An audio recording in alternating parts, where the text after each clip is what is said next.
Hey, what's up, everybody? My name's Kyle, and this is the Untypical Heroes! I'm excited! And I'm super excited this time because Mibs is alive! Last time we saw Mibs, he was getting torn to shreds, his long, stretchy, noodly arms being ripped from his body, and he was being eaten alive by eelmen. And somehow, magically, he reappears to bump into our party as they're making a hairpin turn south down this corridor as they run away from Redbeck, the giant troll merchant, the corrupt troll merchant, much like a CEO or an entrepreneur. He exploits his workers, the goblins. And Zirand, where is Zirand? Do we have Zirand over here? He might be with our party now because he is with our party. Yeah, there you go. He exploits them, mistreats them, malnourishes them, and whatever else he's going to be doing in order to get his very corrupt business practice afloat, whatever. Andy, right here, is to thank for the party being able to escape from his clutches because he instructed his goblins and Zirand to take the party around this bend right here, to take them out of his shop of curiosities around the bend into this hallway, this long stretch of hallway right here, in order to ambush them, essentially, to kill them and take all of their stuff, because he is very, very greedy and can never be satiated. Andy used her charm as a stand-up comic to convince Zirand to become her pal, right? She wanted to befriend him and turn against Redbeck, which wasn't super hard to do because it says in Zirand's description right here that he only contributes muscle when the risk is nil in these exploitative practices. And he also plans to abscond with valuable loot. So he was thinking about doing this for a while. The problem was he couldn't because Area 3 right here, the front of the cavern system, had the goblin elites, and they were kind of preventing him from making an escape because he knew he wouldn't be able to get past them without some help.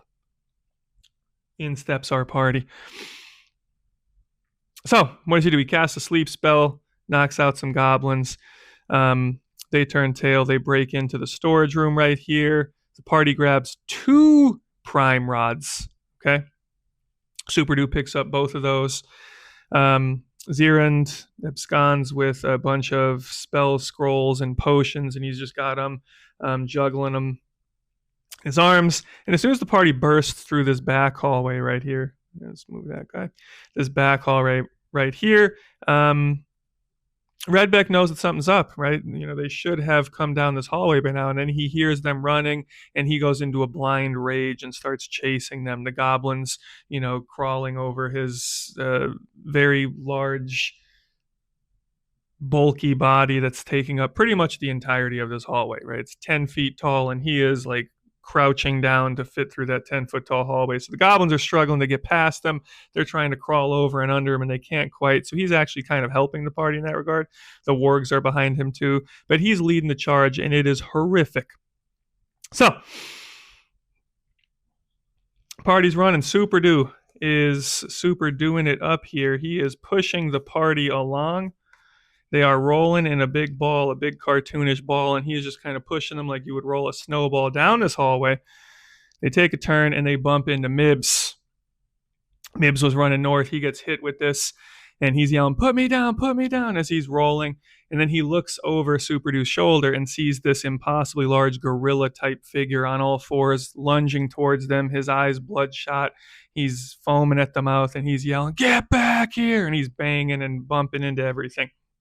Mibs says, don't put me down. And Superdoo keeps rolling him down the hallway. Now, typically in a single turn, we can move 40 feet, but we can always change our speed. We can go slower, we can go faster. In this case, we're going to say we're going faster, and we can move up to about 120 feet per turn. And if we look at this hallway right here, that looks like about a turn's worth of light or so, lantern oil for us.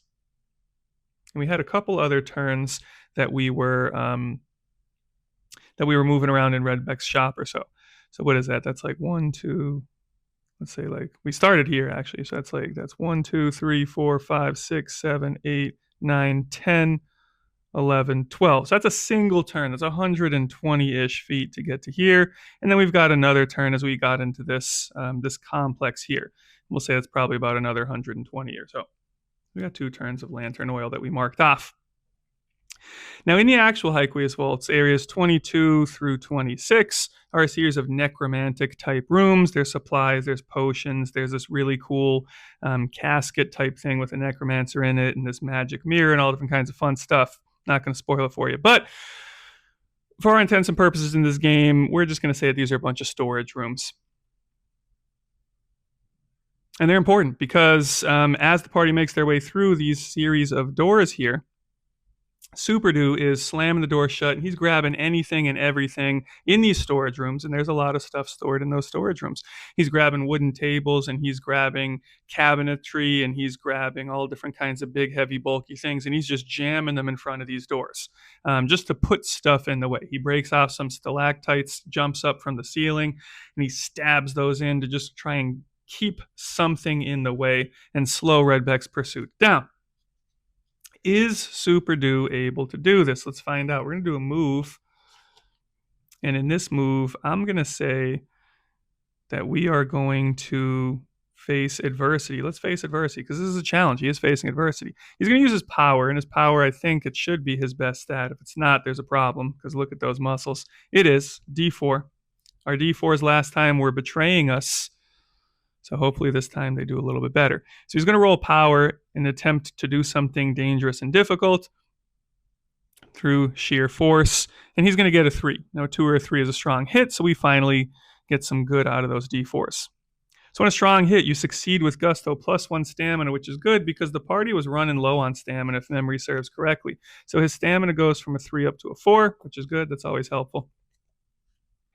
And he's able to start jamming things in the way. They move into the next room, and we move from wooden objects and crates and things like that to some metallic things. There's some stainless steel type tables and shelves, which is kind of odd to have in a dungeon, right? But he finds those, and he grabs a table and jams it in the next door. And then they get to the next door, and he does the same exact thing. This time he finds a big filing cabinet. And as he pulls it, one of the drawers opens up, and Andy sees a file fall out of it. She is going to investigate really quickly, right? Briefly. Andy's going to investigate and look through one of those files that falls out of here. So when she investigates, she's going to roll intellect. Her intellect is a D6. So let's go ahead and chuck that bad boy. And we get a 6. And our luck is just all over the place. It's almost as if rolling these dice is completely random. So, she rolls a 6. A 6 is going to be a miss. Does she have some stamina? She does. Let's use her last stamina, and she goes back down to 0 to re-roll that. And she gets a 4, and that's actually not too bad. A 3 or a 4 on a D6 is going to be a strong hit. That's what I'm talking about, Andy. She gets a strong hit. It says you discover something insanely helpful, and then take 2 stamina. Yes, we can. So, +2 stamina for Andy. And she discovers something insanely helpful. I'm going to say this is insanely helpful. So this is going to be another progress on her Find Kylo track. And in this case, the file is going to have information about some new tunes, right? It's got their location. It's got their whereabouts. She actually finds herself in this file, which is pretty interesting. It says her address, and it says Andy is a new tune. And it goes on to say more information. She doesn't have time to read it all, but she knows that they've been tracking new tunes, and she knows that she's in the right spot because, you know, this is the tune squad's doing. So she holds on to that file. She throws in her backpack. Not enough time to keep looking at it. And the party keeps pushing forward. As we finish bursting through all these rooms, we get to another hallway, we make our way down, and we wind up in Area 27. Let's pause for a second on Redbeck's pursuit. He is pursuing, but they hear quieter and quieter and muffled yells. Get back. It gets quieter and quieter. So they know he's having trouble getting through the rooms. In this last room right here, Superdo pulled a pipe off the ceiling, which is, again, kind of odd. They see some pipes now. They're starting to jut out. He rips a pipe off the ceiling, and this syrupy type of goo almost like pours out of them. It's very vicious. And it just kind of coats all of them. And they would scream, and it's Super Dude like, "What are you doing, man?" And he jams that in the door too. He is doing it up. Okay, he is doing it up. He did more than enough to hold Redbeck at bay for a set number of turns. Let's find out how many turns Redbeck is going to be at bay for. What is that number? One turn. That is ridiculous. Okay. So he holds him out for one turn, and then Redbeck's going to be coming back. So they have one turn in this next room, which is a lot because Redbeck is a troll and he's gargantuan in size. He is huge. Okay. So all the stuff that Super Dude did, the table, the pipe, all that stuff, it's going to hold him back for a single turn, which is a lot for a troll to be held back for. They get into Area 27, and they've got one turn to investigate and do some stuff here. So, what is Area 27? Let's take a look. This is our zombie hydro animator, and it goes on to explain in great detail how there's this device in the middle of the room. It says that there's a dais that rises up a few steps, and there is a man-shaped depression, a platform with hinged iron shackles at the waist, the ankle, and the head positions. And inside that device, there is a tune-ish sort of thing, or it used to be a tune anyway. Now it just looks like a wet, sloppy mess with lifeless eyes. Boom. And it's shackled in place, and it's just mumbling. And it says, "My law, my law, my law." And Andy's like, "My law?" He's like, "What is this thing?" Right? And Sir Chemisippus Lawsoniana instructs her to stay away from it. Which, she does. She's curious. She's a kid. She doesn't like listening to authority. But, this thing does creep her out quite a bit. It's kind of lunging at them, and it says, "My law, my law." As they look through the room in where are we right now? In Area 27. There's also more filing cabinets. There's a computer. There's pipes in the ceiling as well. So Chemisippus Lawsoniana heads over to the computer, and he starts typing away. He's trying to figure out, hey, is there anything of value here? Super Dude grabs a large cylindrical vat and starts scraping it across the floor and pushing that against the door, and he says, "This should hold him." And then Andy turns her attention to Gary, who, in typical Gary fashion, draws his sword and pokes it and points it at Mibbs. And he says, "Who are you and what are you doing here?" And Mibbs says, "I don't know." He said, "I came to this cavern with my adventuring party. Slowly but surely, they were whittled down one by one, and I was the only one left. And then I thought that I fell in combat. I thought I succumbed to some mortal wounds to some eelmen. They were tearing me apart, and all of a sudden, I just reappeared in the hallway. And then I bumped into you guys on my way to get my..." And then he stops for a second, and he looks as Sir Chemisippus Lawsoniana is typing away at the computer to get information. He notices the prime rod sticking out of Sir Chemisippus Lawsoniana, who doesn't do nicknames, his belt pouch. And he says, "I was on my way to get that." He's like, "You found it. You found my..." And he takes a step forward, and Gary's like, "Not so fast." He points that sword right back in his face.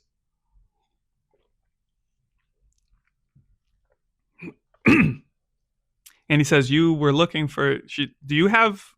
And then Mibbs finds the one prime rod that he did have, right? He found one when he was in Area 43. He picks it up. He goes, "I have one of these." He's like, "I had a second one, but I dropped it, and I feel like I should probably be getting it back." So Chemisippus Lawsoniana on the computer investigates. Does he find anything on this computer? He should. If we found something in a filing cabinet, we should find something in a computer. So let's see if we can learn more. Let's investigate with our intellect. We got D4. D4, don't betray me now. You just did. And it's a 1. Do we have enough stamina to re-roll? I hope so. So Camisiporus Lawsoniana has 3 stamina, not anymore. He's got 2 because we need to re-roll. We need to get some information. We got to get this party cooking. And we got a 2! It's a strong hit. That's why that's our best die in this game. 50% chance of a strong hit. So he does find some useful information. On a strong hit, you discover something insanely helpful. I'm going to say that we find some information about the rift. Absolutely.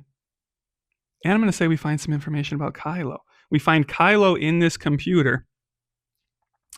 And it appears that they were targeting the new tunes, all tunes really that they could get, but the new tunes specifically because the new tunes had a lot more color. They had more lunium innate in them. And it looks like this device in this room is a lunium extractor, but not from the environment. This extracts lunium from individuals. Andy turns her attention to the wet Muppet-looking thing that's strapped to this table, and she says, "You mean to tell me that that was a tune?" And Sir Camisiporus Lawsoniana says, "Yeah." She's like, "So they sucked the lunium out of this person. That's horrific." Sir Camisiporus Lawsoniana says, "It looks like these pipes lead to where they're sucking this stuff from. So if we follow the pipes, that's probably going to lead to more information about our rift or even our rift ourselves." So Camisiporus Lawsoniana looks to Mibs and he says, "You have one of these prime rods as well." And he pulls out his and shows it. He says, "Maybe he's one of us." Mibs says, "One of who?" And he says, "Who are you anyway?" And Mibs takes a look at her and he says, "I'm Mibs." And she's like, "Who?" He's like, "Mibs." And then the entire party is looking around like, we don't know who Mibs is. He's like, "You know Mibs, the marble mascot from the 1928 to 1934 commercials? I had a pretty good run." "Mibs, the marbles? No?" And they're like, "Sorry, we don't know you at all." And he's like, "Oh, it must have been before your guys' time." And he's a little bit curious, though, about him being one of us. She says, "You mean he's one of the Tunamancers?" And then Mib says, "Well, I don't know about Tunamancers and stuff, but I feel like I should really be getting my hands on, the other one of these devices." So Camisiporus Lawsoniana says, "Turtle did tell us that they had magical properties. Maybe the prime rod brought him back to life." To which Gary responds, "I want one." So Camisiporus Lawsoniana says, "I think every one of us should have one. We've got 3 now between us, since we stole 2 from Redbeck. And we were gifted 1 from Turtle. Mibs has 1. Apparently he dropped another one wherever he died. Mibs, do you think you could get back there?" And Mibs says, "Yeah, absolutely." He's like, "If we can get us out of here, we can get there." And he says the first and most important thing is we need to find Kylo. Gary says the most important thing is we need to get a prime rod. And Sir Camisiporus Lawsoniana says, "I think we can do both, because the most important thing is finding this rift. If we heal this rift using these prime rods, we can save your friend Kylo and millions of other tunes and make sure that this never happens to them again. We can expose what's going on here. We can turn things around." While they're arguing, while they're talking, while they're doing all of this, Superdu feels a large jolt against the door. Poof, and the vat that he's holding tips. And then he sees a giant eye poking through the corner of the door that just burst open, and fingers come wrapping around it. They grab into this door and they start peeling and crushing it. And as that happens, a handful of goblins come through. A handful. Would 4 be a handful? Let's do a d6. A handful of goblins come rushing through this door. Oh my goodness, we missed our dice tray.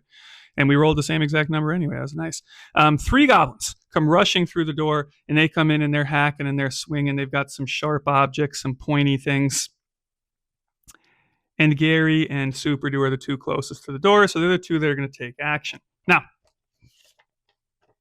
we are in combat! So what we are going to do first is determine the strength of our foes. Instead of treating each of these goblins individually, I'm going to treat them as a group, and we're going to say that they're going to be a medium person-sized group. Okay, so 2 health. We've got 2 health, so let's mark that down right here. We've got 2 health. and then 2 zany gems of experience. So 3 goblins come bursting through. Redbeck is pushing this door, and Superdo is trying to hold him off. Before we get into combat, let's see how good of a job Superdo is doing. Superdo is super doing, holding back this giant angry troll. So he's going to face adversity. He's going to use power. We're going to chuck this d4, and we're going to see, can he hold him back? And we rolled a 2. All right, there's our 2. So he does hold him back. We've got another strong hit, plus one stamina, and we succeed with gusto. So Superdo is maxed back out, and he is able to hold him off. He's able to push this door back, and he is able to keep Redbeck at bay for now. But he's struggling. You can see veins popping out of his head as he's holding. As this happens, the goblins come rushing through, and we got to figure out if we have control of this situation or not. We're going to roll. We're going to have our leader, Sir Camicipros Lasoniana, take charge again. And he is going to use his presence. Okay? He's going to use his D12. He's going to use his presence to try and get this party started. And he rolls a 4 on our D12. So on our D12, a 4 is going to be a weak hit, and that's okay. A weak hit means we can ready ourselves or we can take initiative. Let's take the initiative. When we take the initiative, let's go ahead and use our take that move. We're going to start swinging at them. We got a bunch of goblins. Let's take a bunch of swings at them. Gary's going to come out with his rapier, and he's going to start going nuts with it. We are going to fight up close. So we're going to roll power. We got a D6 for our power move. Let's roll it. We're looking for a 3 or a 4 on it, and we get a 4. Gary has been waiting for this moment literally the entire time. And he starts hacking these goblins, slicing them to pieces. On a strong hit, inflict 2 damage. Now, they only had 2 health. We were treating these 3 goblins. They're fodder. They're nothing too dangerous. In big numbers, they get dangerous, but 3 of them at a time, not a big issue. And Redbeck is blocking up the majority of that hallway, and the other goblins are trying to squeeze through, and they can't quite get through with the small amount of room that they have. So Gary just hacks these 3 to pieces like it's nothing. He's poking, he's slicing, he's prodding, he's doing his thing. So Camicipros Lasoniana says, we need to go now. And he says, I want to find out more information, right? She wants answers. She's a new tune. She doesn't like to listen to authority. So Camicipros Lasoniana says, we need to go now. And as Andy goes, she walks by our fading Lunium vacuumed out, I guess we could say, Lunium sucked, Lunium deprived individual who's strapped down to this table. And he says, my law again. And she says, what? And she listens. He says, my lawn. She says, my lawn. She takes another look at him. Sir Camicipros Lasoniana says, we need to go. Superdu's like, I can't hold him back much longer. And she reaches in her backpack and takes out her shake flashlight. She shakes it a couple times and turns it on and points it at the individual. And he says, Andy. And she realizes in that moment that this is no ordinary tune. This is Old Man Kylan's, her neighbor who saved her life, who distracted the Toon Squad and was pinned down to the ground, sent her on this quest, and sacrificed himself in order for her to grab her backpack and her supplies and escape. And she says, I can't leave him. And she starts grabbing at the shackles. Sir Camicipros Lasoniana grabs her by the arm and pulls her, and he says, we need to go now. And at that moment, Superdo gets launched back from the door, and it starts sliding open. Redbeck starts crawling through it.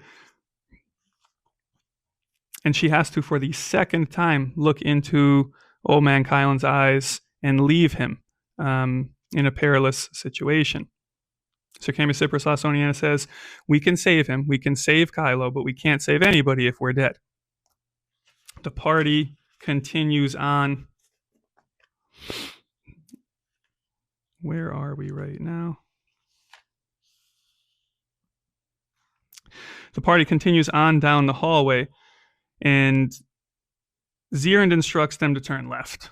Okay, so the entire party turns left, and there's a giant 10 by 10 foot square iron door. There's a single keyhole in it, and when they get there, it's locked. So they're trying to push it, they're trying to open it. They can hear Redbeck shouting, get back here, and they hear all the different supplies in the room getting thrown and strewn about. Boom, boom, boom. He's slamming as he moves down the hallway. And Sir Camicipras Lawsonian says, the key, right? And he reaches in his pocket and pulls out the iron key that one of the Toon Squad members dropped at the beginning of the Hyqueous Vaults, at the entrance. He juggles it for a second. He turns it. He unlocks it. They open the door. As they open the door, a dark chamber opens itself inside. They all push their way through the door. And at the last possible second, Sir Camicipras Lawsonian slams the door shut, and they turn the wheel to lock it. Boom, boom, boom, boom, boom, as they hear Redbeck banging on the outside of it.